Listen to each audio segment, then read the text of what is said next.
고난으로 말미암아 온전하게 하심이, 이런 제목으로 히브리서 강의를 이어가겠습니다.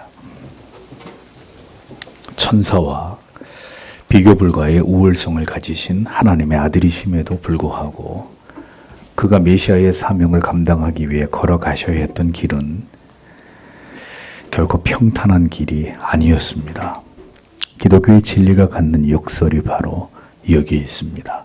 전지전능한 신이 굳이 인간의 이성으로 납득이 되지 않는 그 길을 통해서 인간을 구원했다는 이야기를 성경은 우리들에게 말씀하고 있습니다. 하나님께서, 그리고 하나님의 아들께서 그와 같은 방법으로 죄인들을, 하나님의 자녀들을 구원하셨음을 히브리서는 논증하고 있습니다. 그렇기 때문에 이러한 진리가 쉽게 믿어지지 않는 것입니다. 믿을 수 있는 은혜를 부어주시지 않는 한 도무지 이해될 수 없는 것입니다. 그리스도께서는 하나님의 보좌 우편으로 복귀하심으로 궁극의 영광과 세상을 다스릴 권세를 얻게 되실 것이지만, 주께서 그렇게 원래의 영광의 자리로 복귀하게 되시기까지 어떤 자기 비하와 겸손의 과정을 이 땅 가운데서 지나가셔야만 했으며, 그 모든 그리스도의 낮아지심의 이유가 무엇인지를 히브리서는 소상히 설명해 주고 있습니다. 그리스도 때문에, 복음 때문에, 히브리인들이 굳게 지키고 있었던 그 신앙의 고백 때문에 이 세상에서 당하는 고난의 의미와 그리스도께서 지고 가신 그 십자가의 고난의 의미가 오버랩되면서 그리스도의 낮아지심과 이를 통해서 하나님께서 그를 다시 지극히 높이심을 히브리인들에게 분명하게 설명함으로써 그들이 이 말씀을 통해 큰 위로와 용기를 얻게 되기를 바라는 마음으로 히브리서는 그리스도의 생애를 설명하는데 그 초점을 맞추고 있는 것을 볼 수 있습니다. 그리스도인들은 인생을 지나가는 동안 우리가 겪게 될 고난의 의미를 올바로 알고 이해하고 그것을 믿는 자들이 되어야 합니다. 왜냐하면 그리스도인의 삶에서 고난은 옵션이 아니라 필수이기 때문입니다. 디모데후서 2장 3절에 네가 그리스도 예수의 좋은 군사로 나와 함께 고난을 받을지니 라고 기록이 되어 있고, 같은 책 3장 12절은 무릇 그리스도 예수 안에서 경건하게 살고자 하는 자는 핍박을 받으리라 라고 말씀하셨습니다. 고난이 없이는 영광도 없다는 것을 몸소 우리에게 보여주신 분이 바로 예수 그리스도 하나님의 아들이심을 신자는 성경 속에서 깊이 깨닫고 그것을 분명하게 믿는 자들이 되어야 합니다. 고난에 대한 올바른 지식과 믿음이 없이 우리는 결코 그리스도인으로서의 우리의 인생을 감당해낼 수 없습니다. 그 고난 속에서 하나님께서 우리 안에서 무엇을 이루기를 원하시는지를 경험하지 않고는 인생을 통해서 배워야 할 귀중한 진리를 결코 경험할 수 없게 되는 것입니다. 그러므로 성경의 진리 속에서 빛나고 있는 이 고난의 신학을 그리스도를 통해서 우리는 마음에 깊이 새겨야 합니다. 오늘의 본문은 하나님께서 독생성자 예수 그리스도를 통해서 죄인들을 대신하여 대속의 위대하신 사명을 완성하도록 하시기 위해 어떤 대가를 아들에게 감당하기를 원하셨는지를 말씀하고 있습니다. 5절에서 6절을 보십시오.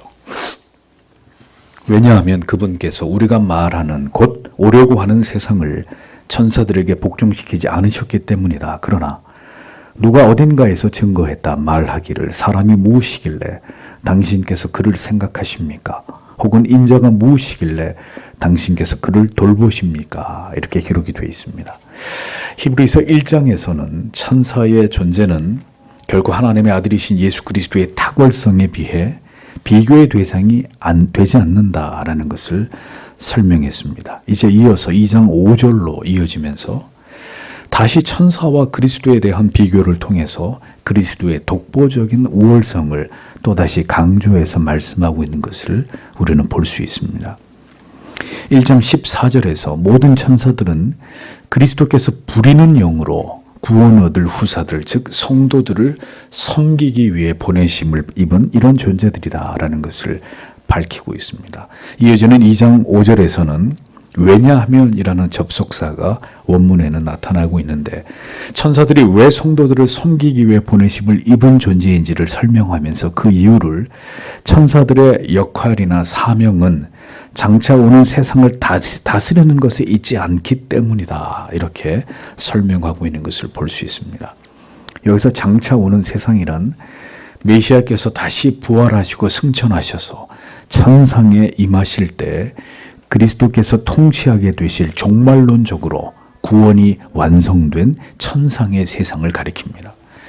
하나님께서는 그 천상의 세상을 복종시킬 권한을 오직 아들에게만 부여하셨을 뿐이고 결코 천사에게 주신 일이 없다라는 것을 말씀하고 있습니다. 천사는 장차 임하게 되는 하나님의 나라를 다스릴 권한이 없습니다. 그들은 단지 그리스도의 명을 받아 이 세상에 있는 성도들을 보호하고 섬기는 영적인 존재일 따름입니다. 장차 임하게 되는 세상은 그리스도의 나라로 하나님의 보좌 우편에서 영생토록 그리스도께서 왕 노릇하시게 될 그분이 통치하실 세상입니다. 그리고 그리스도가 누리시는 그 영광은 장차 우리가 주와 함께 영원히 누리게 되는 영광이기도 하다는 것을 성경은 약속해 주고 있습니다.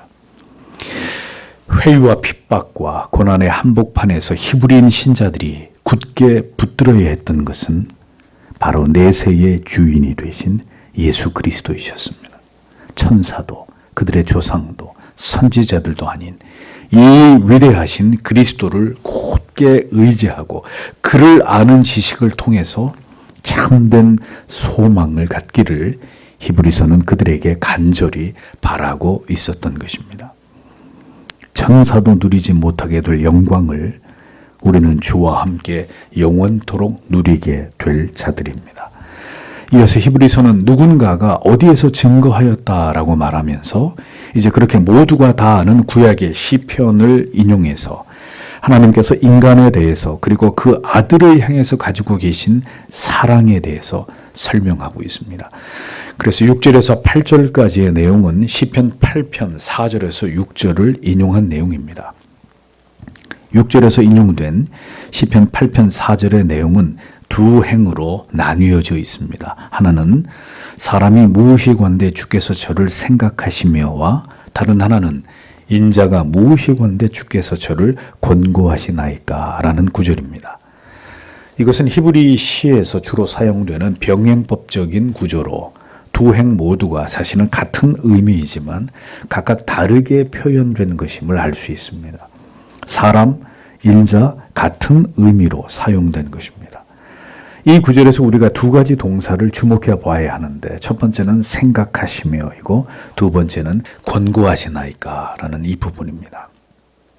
주께서 저를 생각하시며에서 생각하다라고 번역된 헬라어 밈네스케와 그 다음에 저를 권고하시나이까에서 권고하다라고 번역된 헬라어 에피스케프테, 이 두 단어는 각각 회상하다, 기억하다, 밈네스케의 의미이고 그 다음에 조사하다, 방문하다, 에피스케프테, 권고하다라는 뜻입니다. 우리는 이런 말씀을 통해서 하나님께서 지으신 인간에 대해서, 하나님의 자녀들에 대해서 매우 특별한 마음을 가지고 계시는 분이심을 알 수 있습니다. 하나님께서는 하나님의 모든 자녀들에 대해서 그들 각각을 모두 알고 계시고 기억하고 계시고 그리고 그들 모두를 각각 돌보시고 그들에게 개별적으로 찾아오시는 인격적인 아버지가 되신다라는 것을 성경이 말씀하고 있다는 것입니다. 누가복음 12장 7절은 너희에게는 오히려 머리털까지도 다 세신 바 되었나니 두려워하지 말라. 너희는 많은 참새보다 귀하니라 라고 말씀했고 이사야 49장 16절은 내가 너를 내 손바닥에 새겼고 너의 성벽이 항상 내 앞에 있나니 라고 기록되어 있습니다. 머리털까지 모두 세고 계시는 하나님이시며 우리의 이름이 하나님의 손바닥에 새겨져 있다고 성경은 표현합니다. 여러분이 멀리 여행을 떠나시면 가족들의 사진을 액자를 가지고 가서 숙소의 침대의 머릿맡에 두실 것입니다. 어디에 가더라도 가족을 잊지 않고 사랑하고 그리워하기 때문입니다. 여러분 모두가 하나님께 그런 존재들이다 라는 것을 잊지 마십시오.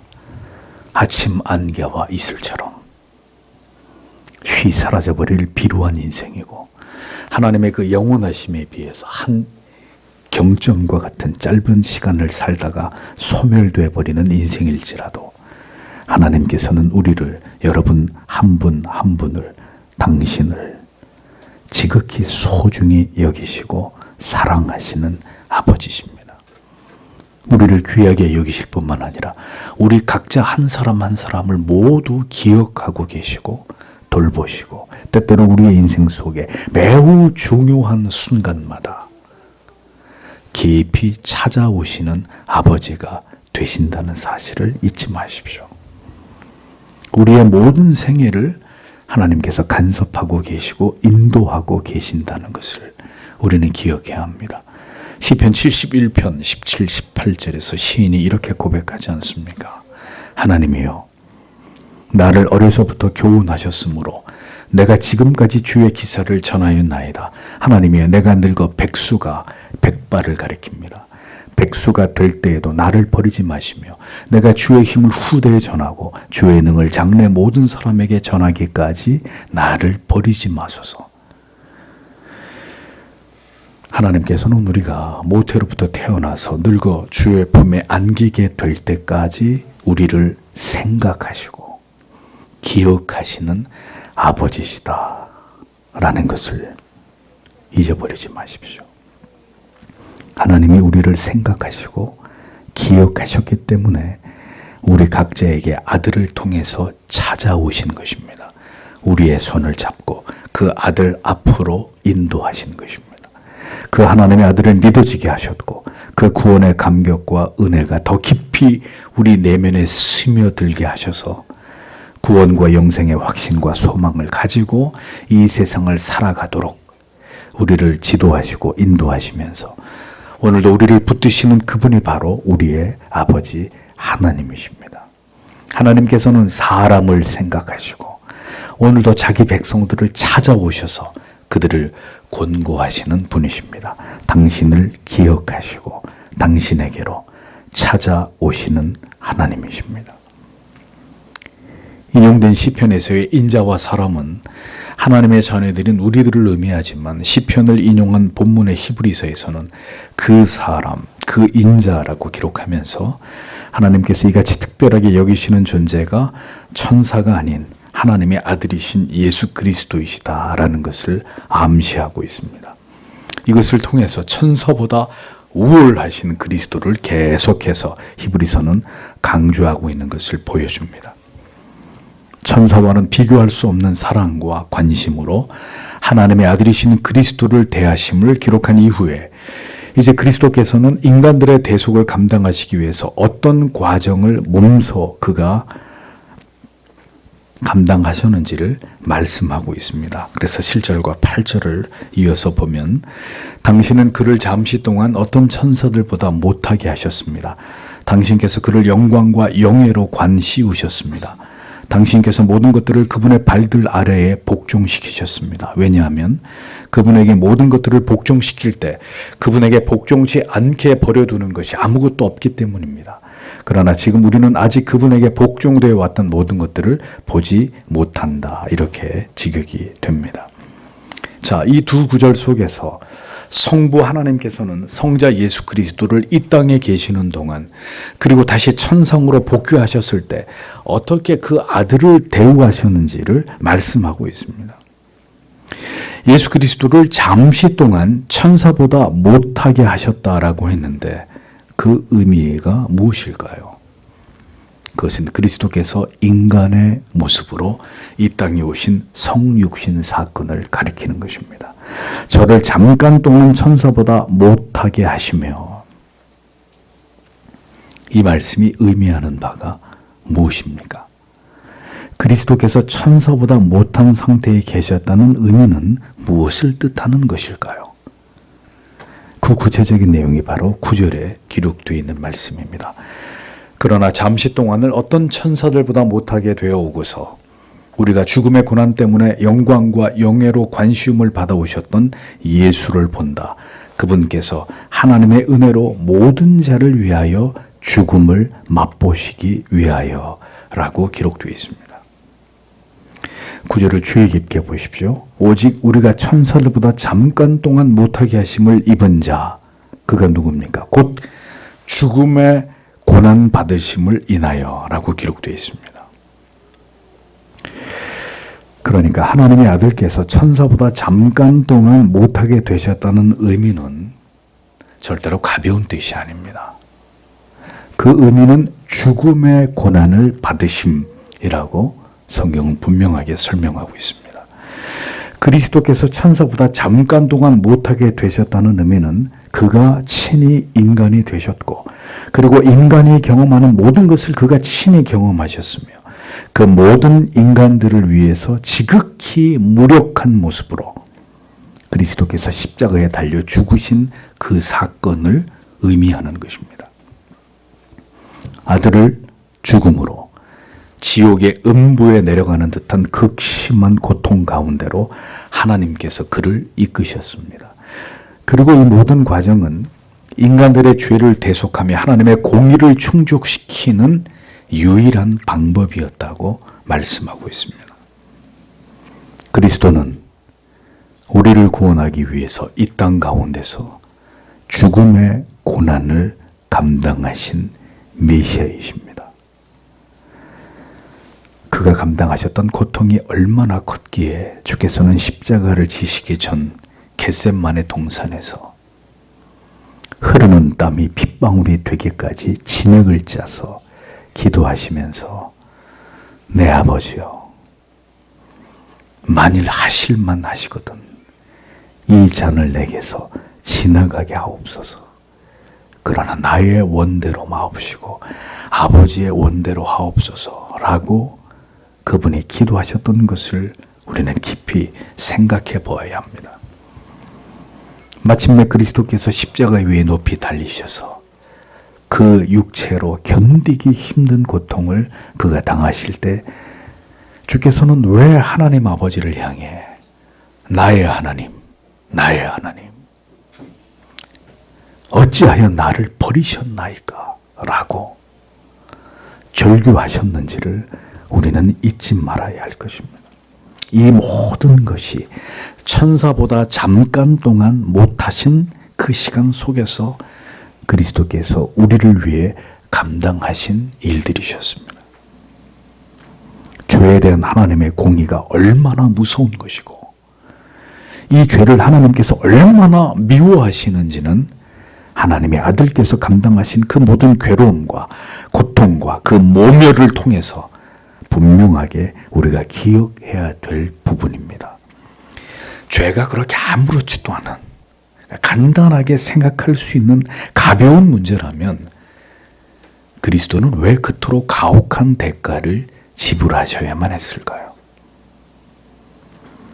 하나님께서 아들을 통해서 우리의 죄값을 대신 지불하게 하신 방법은 먼저 하나님의 아들이 하나님이신 그분이 인간이 되시는 것이었습니다.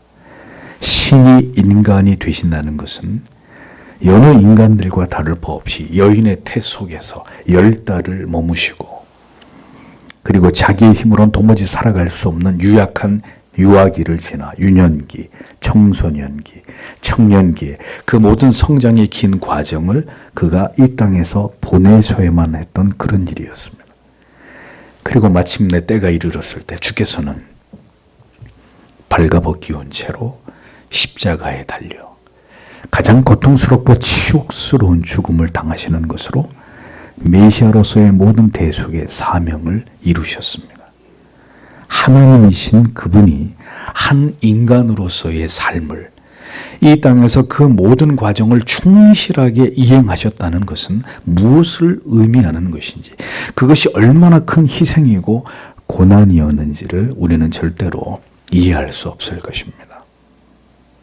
굳이 비유로 설명을 하자면, 만약에 여러분이 이 땅에 있는 모든 쥐들을 위해서 쥐가 되어 쥐가 먹는 것을 먹고 쥐가 사는 곳에서 살아야 된다고 생각해 보십시오.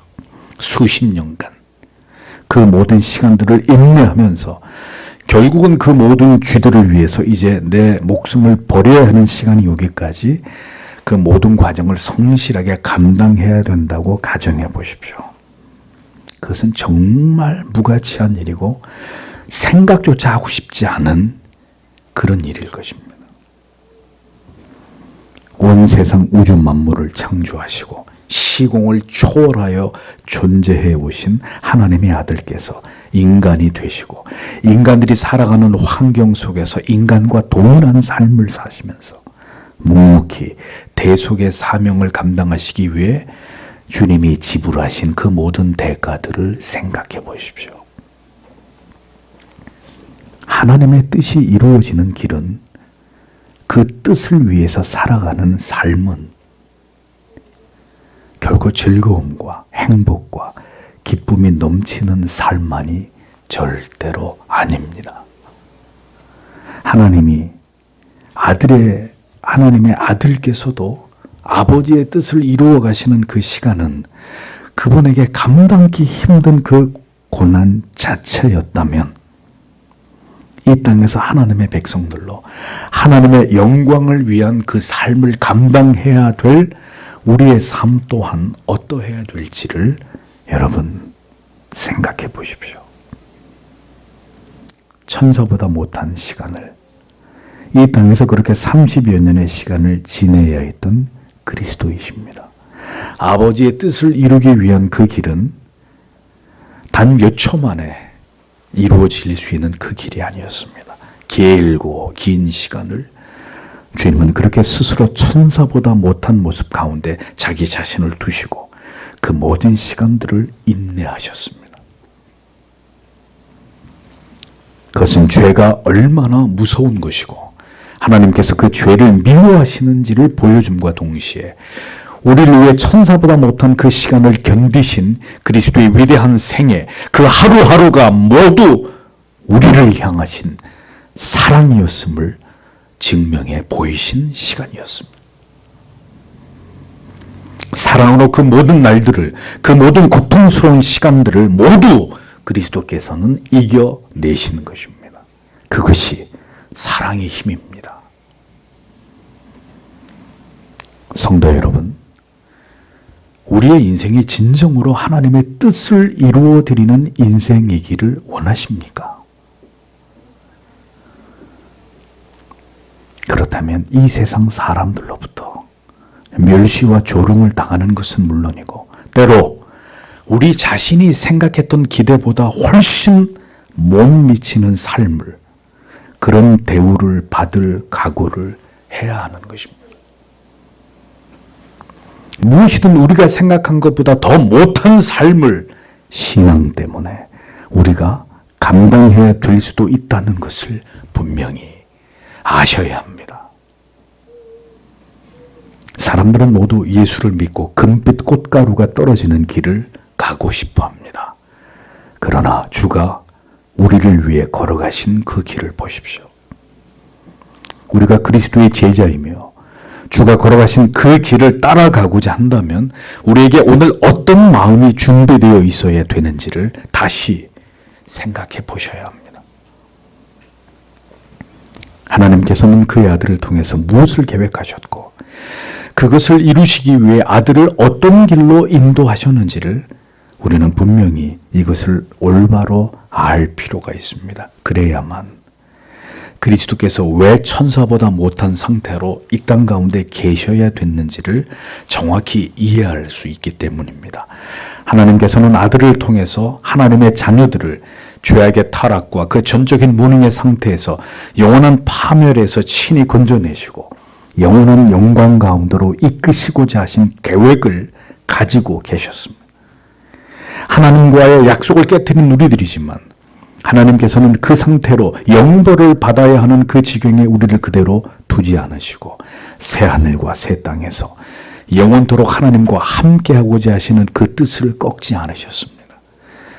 그것은 우리의 죄보다 하나님을 멸시하고 그 사랑을 외면한 우리의 어리석음보다 더 크신 사랑을 하나님께서 우리를 향해 가지고 계셨기 때문입니다.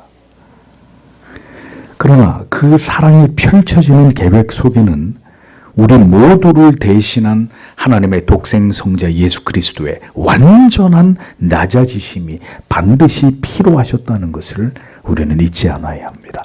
자기를 버리신 그 위대하신 그리스도의 희생을 통해서 우리를 향하신 하나님의 사랑은 실현되고 완성될 수 있었던 것입니다.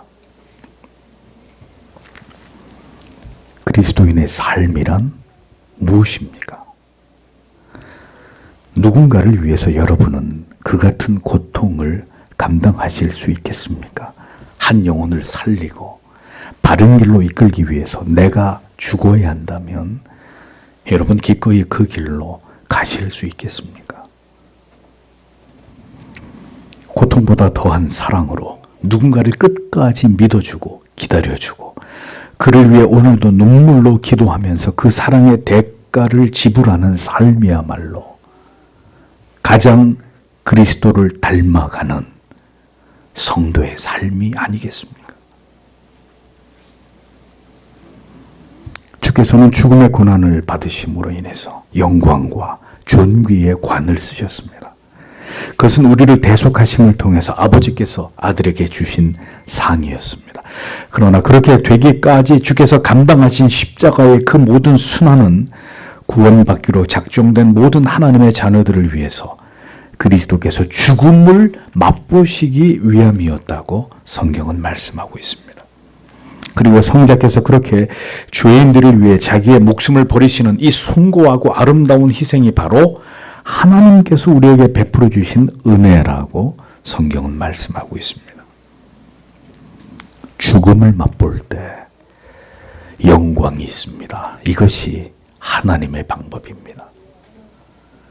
죽음과도 같은 자기 포기, 자기 부인을 통해서 우리는 그리스도께서 얻으신 그 같은 존귀와 영광의 관을 우리도 얻게 된다라는 것을 그리스도의 생애가 우리에게 보여주고 있는 것입니다. 신자로 살아가는 것은 이 그리스도의 생애를 우리가 하나님의 은혜 가운데 닮아가는 시간입니다. 구원받은 성도의 목표는 성화에 진력하는 삶으로 그리스도를 닮아가며 그것을 통해서 하나님께 영광을 돌리는, 하나님을 영화롭게 해드리는 것입니다. 그러나 그 일은 죽음 없이, 희생 없이 이룰 수 없는 일입니다.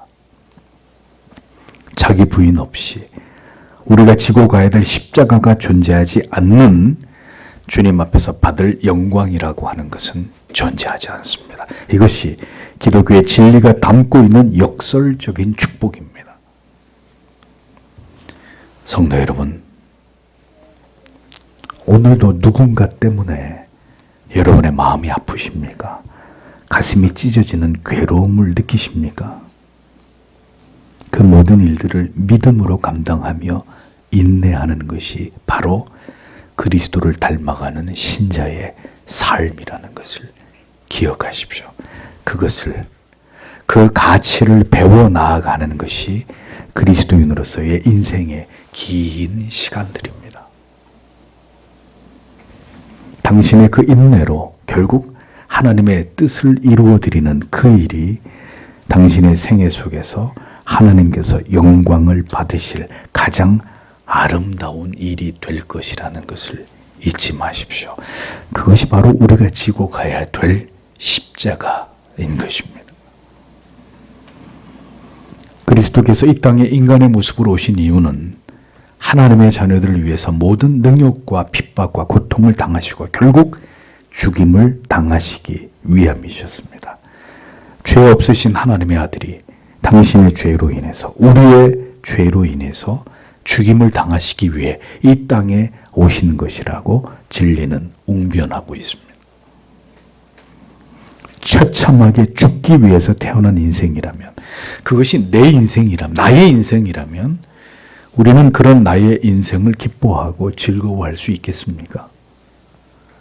오직 한 번뿐인 인생인데 누군가를 위해 죽어야 하고 고통당해야 되고 고난받아야 하는 인생이라면 여러분 그 인생을 기꺼이 감당하실 수 있겠습니까? 나의 출생을 저주하고 비관하지 않을까요? 차라리 태어나지 않으면 더 좋았을 법했다 이렇게 여기지 않겠습니까? 이 세상에 어떤 신이 인간의 죄를 위해 아들을 희생시키거나 자기 자신이 인간이 되어 인간들의 죄를 위해 죽는다는 말입니까? 이 세상에 인간이 만든 어떤 신이 이러한 도무지 이해할 수 없는 인간을 구원하기 위해 자기를 버리는 이런 계획을 세운단 말입니까? 세상이 만들어낸 모든 신들은 그 신들이 모두 가장 최고의 자리에 오르고 인간에게 절대 복종과 희생을, 절대 충성을, 모든 것을 갖다 바치기를 강요하는 신들입니다. 모든 것을 신에게 바칠 것을 요구하고 그로 인해서 이 땅에서 행복과 복을 얻게 해주는 그런 권위적인 신의 모습으로 존재합니다. 그러나 기독교가 말하는 신은 신이 인간을 창조하고 그 인간을 너무 사랑했지만 인간들이 그 신을 배반하여 그 사랑과 약속을 저버리자 그들을 구원하기 위해 신이 인간이 됩니다. 신이 자기의 아들을 그렇게 인간의 모습으로 세상에 보내서 처절하게 짓밟힘을 당하게 하고 인간들의 죄를 대속하는 희생 제물이 되게 하는 기독교가 말하는 신은 바로 그런 신입니다. 그렇게까지 자기를 배신한 인간을 끝까지 사랑하시는 그 신을, 바로 그 하나님을 성경이 우리에게 말씀하고 있는 것입니다. 인간이 얼마든지 그럴 것이라고 생각하고 믿을 수 있는, 상식의 범위 안에서 추론하고 예측할 수 있는, 그건 참된 신도 아니고 그런 건 진정한 진리도 아닙니다. 진정한 신과 참된 진리는 인간의 모든 예측을 뛰어넘고 인간의 생각으로는 도무지 이해되거나 측량할 수 없고 도저히 납득이 되지 않는 것입니다. 도무지 이해가 되지 않고 받아들여지지 않아야 그것이 진정으로 신적인 것이고 그것이 절대적인 유일한 진리가 되는 것입니다. 그 믿어지지 않는 대상이 어느 날 믿어지게 되는 기적이 일어나고야 마는 것이 바로 믿음입니다. 자기의 백성들을 위해 죽기 위해서 이 세상에 인간이 되는 신이 어디 있습니까? 인간들을 위해서 하나뿐인 아들을 철저하게 버리고 그에게 죄를 물어 공의의 죄값을 치르게 하는 그런 신이 도대체 어디에 존재한단 말입니까? 도무지 과학적으로, 상식적으로, 이성적으로 말이 되지 않기 때문에 하나님을 믿을 수 없다고요? 저는 그렇기 때문에 하나님을, 주 예수 그리스도를 나의 구주로 믿고 고백합니다. 우리의 머리로 다 이해되고 수긍이 된다면 그것이 과연 하나님의 선물로서의 믿음이라고 말할 수 있겠습니까? 오히려 도무지 말이 되지 않고 이해되지 않는 논리와 명령과 그에 대한 순종을 말씀하시면서 이해가 되지 않는 그 대가와 영원한 결과를 말씀하고 있기 때문에 사실은 바로 기독교의 이 진리를 믿어야 하는 것입니다. 절대로 인간의 이성으로 이해되지 않는 방법으로의 구원과 다 표현할 수 없는, 다 알 수 없는 그 사랑이기에 우리는 그 진리 앞에서 우리의 지성과 감정과 의지가 결국 백기를 들게 되는 것입니다. 그것이 기독교가 말하는 진리이고 사랑이고 하나님이십니다. 누군가를 일방적으로 끝없이 사랑하는 마음을 여러분 이해할 수 있으십니까?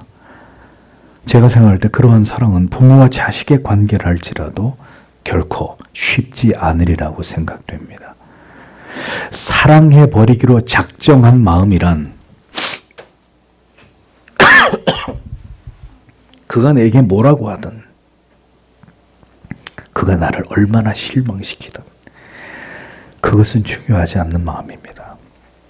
내가 그를 사랑해버리기로 했고 그를 향한 내 사랑이 식어지지 않기에 그가 어떤 삶을 살든지 어떤 죄를 지었든지 그것과 관계없이 끝까지 사랑하는 그 마음이 일방적으로 조건 없이 누군가를 사랑하는 마음입니다. 그런 마음을 끝까지 유지할 수 있는 사랑의 마음을 가진 그런 사람이 존재할까요? 오직 하나님의 사랑만이 바로 그와 같은 사랑입니다. 사랑해 버리기로 작정하신 그 사랑은 그 대상의 상태와 무관하게 영원히 지속되는 사랑입니다. 하나님 안에는 이 아가페적인 조건 없는 그 사랑이 있으십니다. 그 사랑의 대상이 바로 당신입니다. 그 사랑이 하나님의 아들로 하여금 이 땅에 인간의 모습으로 오시도록 만드셨습니다. 그 사랑이 아버지의 뜻에 따라 순종하도록 하셨습니다. 그 순종의 길은 그러나 절대로 쉬운 길이 아니었습니다. 쉽지 않은 순종의 길을 순종하게 만든 것은 그럼 무엇이란 말입니까? 바로 사랑이라는 것이죠. 우리를 향하신 예수 그리스도의 사랑과 형언할 길이 없는 은혜입니다. 일어나기 힘든 시간에 일어나게 하고 결코 가고 싶지 않은 곳을 가게 하고 결코 하고 싶지 않은 그 일을 하게 하는 그것은 사랑입니다. 돈이 아닙니다. 사랑이 아니면 그렇게 할 수 없습니다. 왜 하나님께서 이 같은 방법을 통해서 아들로 하여금 우리를 구원하게 하신 것일까요? 10절이 말씀하고 있습니다. 왜냐하면 그분 때문에 모든 것들이, 그리고 그분을 통해서 모든 것들이 많은 아들들을 영광으로 인도하시어 그들의 구원의 창조자를 고난들을 통해서 완성하도록 하는 것이 그분에게 적합했기 때문이다. 이렇게 기록이 되어 있습니다. 예수 그리스도 때문에, 예수 그리스도를 통해서 많은 하나님의 택하심을 입은 자녀들이 구원과 영생의 영광 가운데로 인도함을 받게 되는데, 이 모든 일들이 저희 구원의 주, 곧 예수 그리스도께서 고난을 받으시는 것을 통해서 결국 하나님께서 의도하시고 계획하신 이 모든 구원의 계획들이 완성되도록 그렇게 하셨기 때문이다라고 말씀합니다. 그래서 구원의 주라고 번역되었는데, 주라는 단어의 원어적인 의미는 창시자, 개척자라는 뜻입니다. 즉 예수 그리스도께서는 성부 하나님과 성령 하나님과 함께 이 모든 구원의 계획의 위대한 창시자이시고 그 길을 개척하고 마침내 그것을 완성하신 완성자이시라는 겁니다. 그러나 이 위대한 계획은 하나님의 아들의 완전하신 그 고난과 죽으심에 고귀한 희생이 없이는 불가능한 일이었다는 것을 성경은 분명하게 밝히고 있습니다. 왜 그리스도가 그토록 위대하십니까? 우리는 왜 이 예수 그리스도를 사랑할 수밖에 없습니까? 그가 그렇게 자기를 버리심으로 하나님의 모든 택하신 자녀들을 궁극의 구원의 영광 가운데로 들어가도록 하셨고, 그렇게 하나님의 아들께서 스스로 고난의 길을 선택하사 그 모든 능력과 질고를 당하시고 십자가 위에서 죽음을 맞이하시는 그 모든 과정을 통해서 그 위대하신 구원의 계획을 친히 완성하셨기 때문입니다. 그리스도의 생애는 하나님의 은혜가 무엇인지, 그 사랑이 무엇인지를 드러내시기 위한 삶이셨습니다. 그래서 그분은 모든 하나님의 택하심을 입은 자녀들을 위하여 죽음을 맛보기 위해 오셨습니다. 고난으로 말미암아 많은 하나님의 자녀들을 영광 가운데로 들어가게 하기 위해서 고난을 받아야만 하셨습니다. 그리고 그것은 그분에게 가장 적합한 합당한 일이었다고 성경은 말씀하고 있습니다. 성도 여러분, 우리는 이 진리를 기억해야 합니다. 기독교의 진리는, 복음은 우리를 위한, 죄인들을 위한 이 처절한 희생과 사랑을 말씀하고 있습니다. 인간을 구원하기 위해 지불해야 될 대가가 왜 이토록 큰 것이어야만 할까요? 왜 보다 쉬운 방법으로, 보다 간단하게 인간의 죄의 문제를 해결하지 않으시면 안 되었던 것일까요? 인간이 스스로 세운 규칙과 법들도 때때로 자기들의 필요와 이익을 따라서 허물어버리기 일수인 이런 엉터리 같은 존재들입니다. 언제나 불법을 행하고 평법을 쓰고 그것을 은폐하고 은닉하는 게 죄악된 인간들입니다.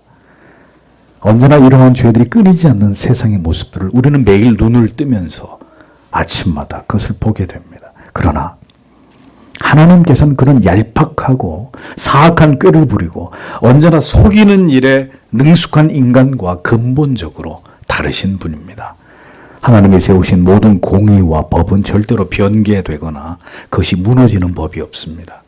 하나님이시더라도 하나님께서 세우신 모든 약속과 계명과 법을 철저하게 지키시는 하나님이십니다. 그것은 그 하나님의 성품과 속성 자체가 모순되지 않으시고 결코 불의하지 않으시며 불법을 용납하시는 존재가 아니시기 때문입니다.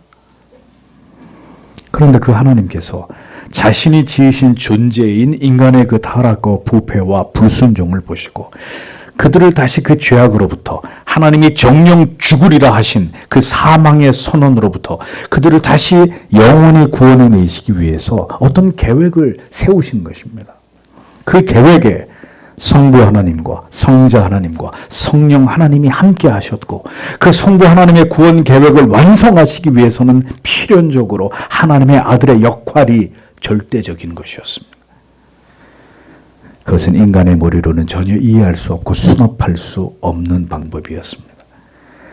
인간은 어리석은 그 같은 놀라운 일들이 이루어진 것을 올바로 알 수도 없고 믿을 수도 없고 그것에 감동할 수도 없는 존재에 지나지 않는 것입니다. 그러하기에 하나님께서는 이 구원의 문제까지도 주권적인 하나님의 뜻과 섭리를 통해서 주도하셨습니다. 이 모든 것을 믿고 그 사랑 앞에 감동하며 깊이 감사와 환희를 느끼면서 아들의 고귀한 희생의 가치를 알아서 하나님께로 결국 돌아오게 될 자들과 결코 이 모든 위대한 구원의 계획에 대해서 추호도 관심을 갖거나 감사와 감동을 받을 일이 없는 자들로 하나님은 이렇게 작정하셔서 구원의 모든 계획과 섭리를 이루어가고 계십니다. 그러므로 믿음을 불어넣어 하나님의 구원받는 자녀가 될 자들은 이 모든 진리에 깊이 감화와 감동을 받으면서 하나님을 경외하고 그의 아들 예수 그리스도를 사랑하는 자들이 되는 것이고, 그 반대편에 있는 자들은 죽는 순간까지 죽어 영원한 형벌에 거하게 되면서도 하나님을 저주하고 이를 갈고 증오하면서 결국 영원한 저주를 받게 되는 것입니다. 이것이 기독교가 말하는 구원입니다. 그리스도께서 이 위대한 구원의 계획을 완성하심으로 그분은 잠깐 동안 천사보다 못한 가운데 계셨지만 그리스도는 결국 영광과 존귀의 관을 쓰게 되셨습니다. 그리스도께서 구원의 위대한 계획을 완성하시기 전에는 만물이 주 앞에 복종함을 우리가 볼 수 없었습니다. 그러나 그 모든 대속의 사명을 완성하시고 하나님 아버지의 뜻을 성취하셨을 때에는 만물이 그 발 아래 다시 복종케 되는 영광의 자리에 오르심으로 하나님과 함께 만유를 다스리고 계신다고 성경은 그리스도에 관해서 말씀하고 있습니다. 그러면 잠깐 동안 이 세상에서 하나님의 자녀로 살아가는 동안 우리는 무엇을 해야 하고 무엇이 우리가 살아가는 진정한 목적이 되어야 할까요? 구원의 주를 고난으로 말미암아 온전케 하심이 합당하도다라고 말씀하고 있습니다. 많은 아들들을 이끌어서 영광에 들어가게 하시는 바로 그 일에 구원의 주께서는 친히 고난을 받으심으로 그 사명을 온전히 이루시는 일에 합당하신 분이었다라고 성경은 말씀합니다. 주께서 사랑하시는 성도 여러분, 성도로서의 우리의 삶의 영광은 어디에 있는 것일까요? 복음 때문에, 우리의 믿음의 고백 때문에, 오늘도 우리가 감당해야 될 고난과 시련 속에서도 그 일을 감당하는 것에 다른 사람이 아니라 내가 가장 합당한 자로 하나님께서 나를 선택하셨다는 것을 믿고 오늘도 주님만을 의지하면서 우리에게 주어진 인생의 그 길을 감당하면서 살아내는 것입니다. 어떤 슬픔과 괴로움과 고난이 있을지라도 이 길을 걸어 하나님의 뜻을 온전히 이루는 일을 위해 하나님이 나를 부르셨구나, 나를 하나님의 자녀 삼으셨구나 하는 이 마음으로 우리에게 주어진 모든 일들을 사명으로 여기면서 주님께서 부르실 때까지 우리의 인생을 그 좁은 길을 걸으면서 하나님의 은혜로 감당해내는 것, 여기에 성도의 진정한 영광이 있는 것입니다. 언제 그 자리에서 내려와야 할지는 내가 정하는 것이 아닙니다.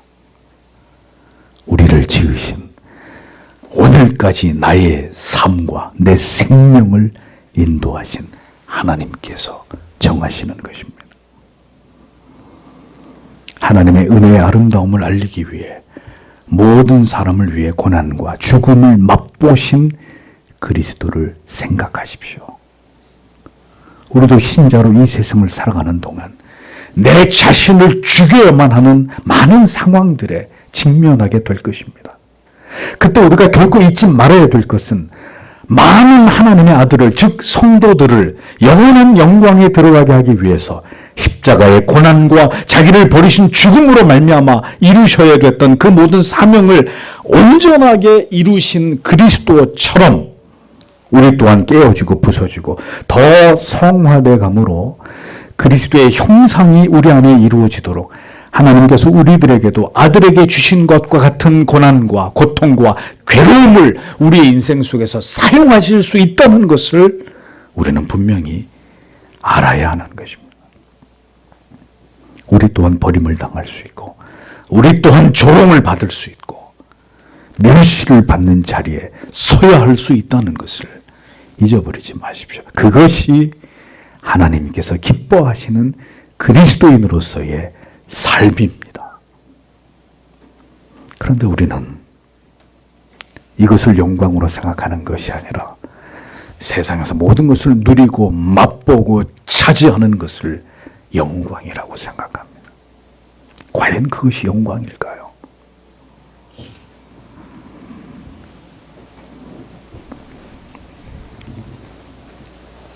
그리스도를 닮아 우리도 하나님이 이끄시는 그 삶을, 그 고난을, 그 시련을, 그 괴로움과 고통을 감당해내면서 그 길을 걸어가는 그것이 거듭난 성도의 삶의 진정한 의미이고 그 삶의 모든 과정 속에서 우리가 감당해야 될 일들이고 이것을 통해서 우리에게 주신 구원의 감격과 영생의 약속은 더 분명하게 완성되어져 간다는 것을 성경의 진리는 우리에게 똑똑히 가르쳐주고 있는 것입니다. 우리는 참지 못하는 자들입니다. 자신을 죽이지 못하는 분노와 혈기와 자기 자존심, 자기 사랑에 날마다 패배하는 존재들입니다. 그렇게 우리 자신이 살아있고서야 우리를 통해서 그리스도가 존귀케 되시고 마침내 하나님의 뜻이 이루어짐으로 하나님이 영광을 받으시는 일은 결코 일어날 수 없는 일들이 되지 않겠습니까? 아들에게도 고난과 죽으심을 통해서 하나님의 구원의 은혜를 드러내시고 구원의 주가 당하신 그 고난을 통해서 마침내 구원의 계획이 완성되어졌다면 하나님께서 그리스도의 뒤를 따라 그 영원한 길로 향하며 그리스도의 영광을 상속받을 자들에 대해서 그들의 이 땅에서의 삶을 통해서 하나님이 어떻게 우리를 연단하고 다듬고 마침내 우리를 통해 영광을 받으실지를 생각해 보십시오. 이 진리에 분명한 깨달음과 은혜가 있어야 우리는 우리가 감당해야 될 그 모든 고난과 핍박과 불이익과 가슴의 상처들을 이 세상에서 그리스도인에게 감당해야 될 그 모든 어렵고 힘든 그 일들을 십자가를 지는 삶을 우리의 영광이라고 생각하면서 능히 그 모든 것들을 감당해 낼 수 있는 것입니다. 우리보다 먼저 하나님의 아들께서 그 아버지의 뜻을 이루기 위해 어떤 길을 걸어가셨고 어떤 대가를 지불하셨는지를 성경을 통해서 보고 배울 때 우리의 인생도 그와 같이 하나님의 뜻을, 아버지의 뜻을 이루기 위해 그 모든 것들을 감당하게 될 것입니다. 그리스도께서 마침내 죽음을 경험하시면서까지 자기를 낮추심으로 그 뜻을 이루심을 통해 하나님의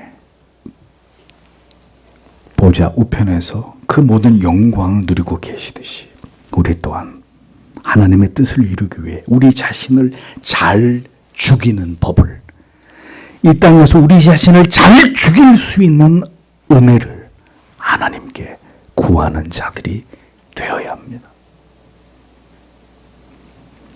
신자가 어떻게 하고 싶은 것을 다 하고 삽니까? 어떻게 하고 싶은 말을 다 하고 살고 어떻게 끝없이 자기를 높이는 삶을, 자기 자존심을 지키는 삶을 고집하면서 그 길을 갈 수 있단 말입니까? 불가능한 이야기입니다. 고난의 결국 하나님의 뜻을 완성시키는 관문이고 열쇠라면 우리에게도 하나님께서 고난을 통해서 우리를 연단하시고 성화되게 하시고 구원과 영생의 확신을 불어넣으실 것임을 믿고 고난이 찾아올 때 여러분이 지금 고난의 그 한가운데 있을지라도 절대로 낙심하거나 두려워하지 않고 그 고난을 통해서 빚으시는 하나님의 사랑의 손길을 경험하는 기회로 여김이 마땅함을 여러분의 마음에 깊이 새기시기를 바랍니다. 주님이 함께 하십니다. 절대로 우리를 버려두지 않으십니다.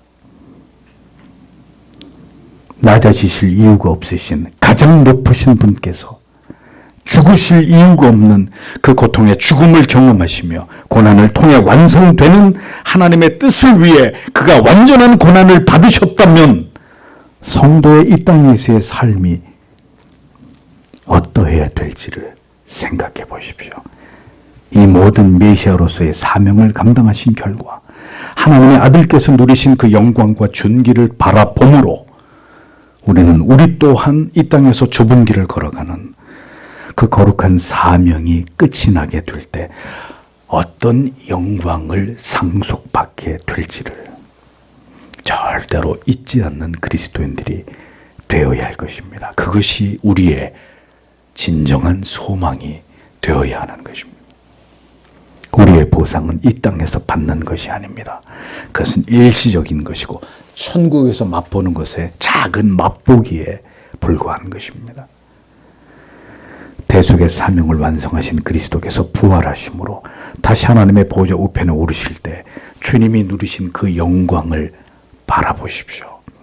영원한 하나님의 나라에서 우리도 주와 함께 그분의 형제라 칭함을 받으면서 주님이 누리신 그 모든 영광과 존귀와 특권을 천사도 절대로 누릴 수 없는 그 모든 것들을 우리도 함께 누릴 수 있게 됨을 우리는 절대로 잊지 말아야 합니다. 이것이 기독교의 복음이 말씀하고 있는 궁극의 구원이고 영생입니다. 우리의 마음에 품어야 될 진정한 위로이고 소망입니다. 이 진리를 온전히 알고 믿고 소망하는 자는 이 세상이 절대로 감당할 수 없는 자가 될 것입니다. 우리의 왕 되신 그리스도처럼 말입니다. 이 진리의 말씀이 우리의 영혼에 깊이 새겨져서 그러면 우리가 어떻게 우리의 인생을 살아가야 할지를 계속해서 우리에게 그 길을 보여주시고 인도해 주시기를 우리는 다 같이 간절히 소망해야 되리라 믿습니다. 임마누엘 되시는 하나님의 은혜가 여러분의 모든 삶 가운데 충만하게 되시기를 예수 그리스도의 이름으로 축복합니다. 기도하겠습니다.